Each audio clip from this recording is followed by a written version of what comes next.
Radio Divan. Pour une psychanalyse populaire, l'émission de Guylaine Dubois et Lucas Bielli, produite et réalisée par FM+.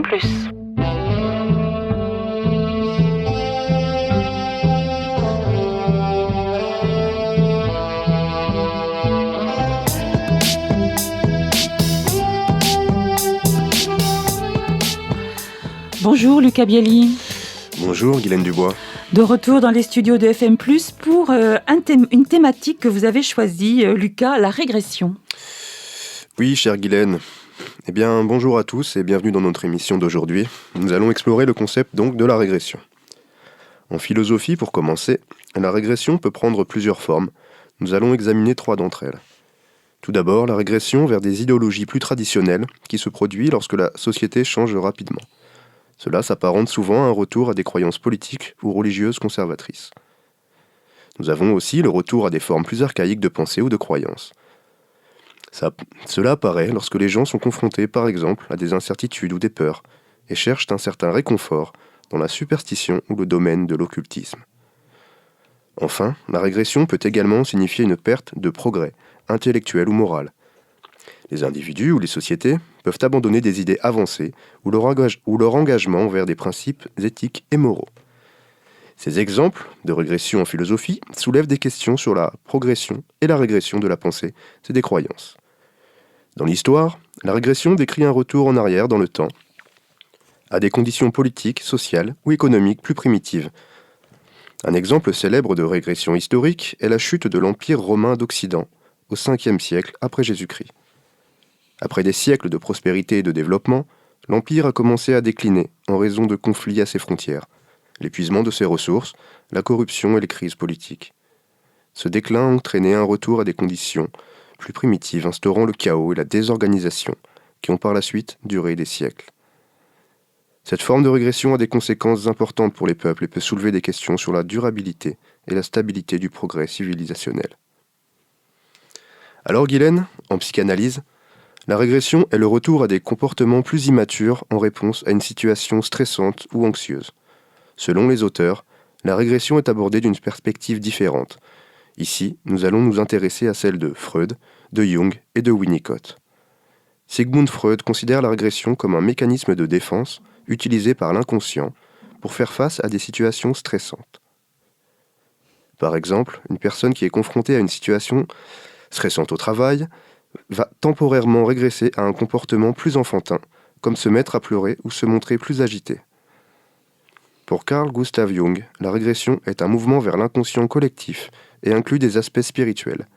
Ici, celui ou celle qui fait une régression peut ressentir le besoin de se reconnecter avec ses racines spirituelles ou culturelles et peut explorer des aspects plus profonds de sa psyché.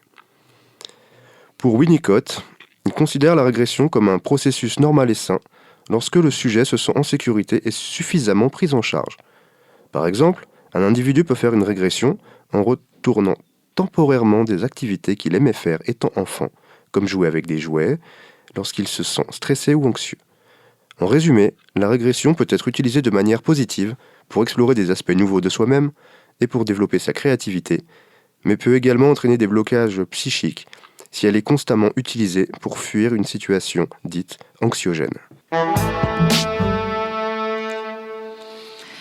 Merci beaucoup Lucas. Sur Radio Divan, nous avons entendu une petite exposé sur la régression. Vous avez en effet parcouru les différents courants psychanalytiques par rapport à ce thématique. C'était fort intéressant. Je crois que j'aimerais revenir sur 2 aspects de votre exposé. Cette notion de réconfort et de revenir à des sensations connues d'enfance. Ça m'évoque la naissance, par exemple, lorsqu'on est l'aîné, la naissance d'un frère cadet ou d'une sœur, d'un cadet en général, les parents peuvent très vite constater que l'aîné va être dans une situation de régression parce qu'à nouveau, il va babiller au lieu de parler. Si jamais il a déjà acquis le langage avec un certain nombre de mots, ou encore il va de nouveau faire pipi au lit, c'est concrètement une image ou un acte quotidien régressif. C'est très intelligent ce que vous soulevez là, Guylaine, je trouve.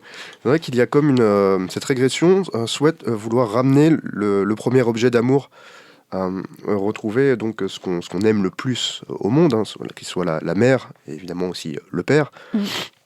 Alors oui, on peut se remettre à devenir un petit bébé, alors parfois même certains à refaire leurs besoins sur eux-mêmes pour attirer l'attention, dans des cas plus rares. Mais c'est exactement ça, c'est vouloir retrouver ce premier amour donc.